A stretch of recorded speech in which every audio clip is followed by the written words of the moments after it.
I'm in Hillsborough tonight with Doug Payne, who is a Grand Prix dressage rider, but you have your bronze. Soon to be. You've done one, Well, though. no, I haven't yet. Not yet. Not yet. Oh, Coming well, soon. he's Coming schooling. Soon to be. Schooling. I'm giving him all the credit for it. Yeah, right. So, bronze and silver medalist with dressage. Then you are an Olympic.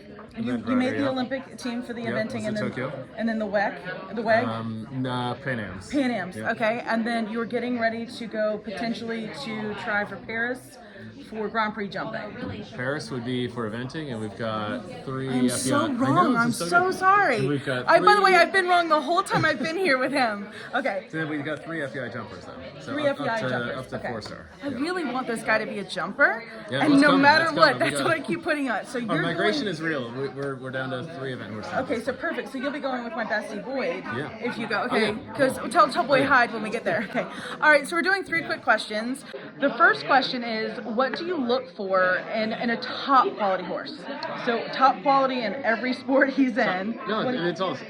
It's not that it's all the same, but they have to have ability. But I would say the most important, 2 most important factors is they're tough, they're sound. Okay, soundness. So they're repeatably there, right? Because you can't train, compete, do anything if they can't show up every day. So confirmation good, all the basic stuff you need that they're rock solid. Hopefully, so you can practice every day. And then they have to have an attitude that allows you to work with them and develop a partnership. Trainability, rideability. That's it. Okay. Yeah.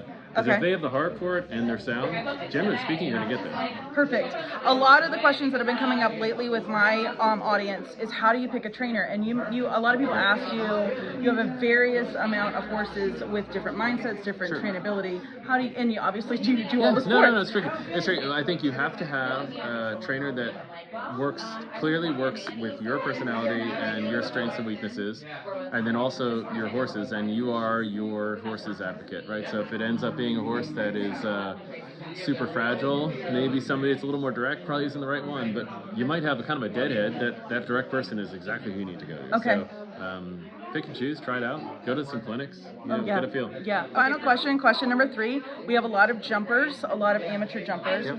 You obviously jump a lot. Yeah. What would you say your weekly training regimen is for a jumper? Like, how often are you jumping, and what's your schooling? They're probably jumping big. Well, if they're in the heat of the show season, they're probably not jumping absolutely all that big. We do a lot of footwork stuff with them. In the preparation lead up, trying to get a little bit fitter, maybe they jump big once a week, and then they probably have 1 or 2 other days per week that would be kind of cavaletti height. So little stuff, or just rails on the ground that you'll be Even able with to. your Grand Prix jumpers? Oh yeah, all the time. Okay, oh my okay. God, they do tons of rails. Okay. Because in the end, it's all the same. It's just rideability that's going to allow you to present them to the fence in the best possible shape, balance, stride, whatever.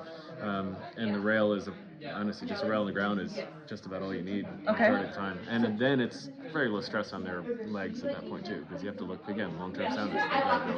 Follow-up question. I know, 3 quick questions. Yeah. Follow-up question. When you're training, do you boot over the fences, and then do you like ice boot, or do you have open fronts, ankle hinds, Okay. all disciplines. I think heat is a big factor, right? So have something that you can not retain a ton of heat in the leg. Okay. And then, yes, any sort of strenuous work day, they would get iced. We are lucky enough to have just about every therapeutic you can have. So laser, cryo, TheraPlate, all that, and beamer. And we'll utilize any and all, depending on the horse and what their situation is. Perfect. I appreciate you so much. I really, really do. And his working students are here. They're what got me here. They love him, and his wife. Your wife's name is? Jessica. And she is a? She's ridden through 5-star eventing as well. Grew up doing the hunters, and kind of every and all, she keeps it all together. And your mom is a?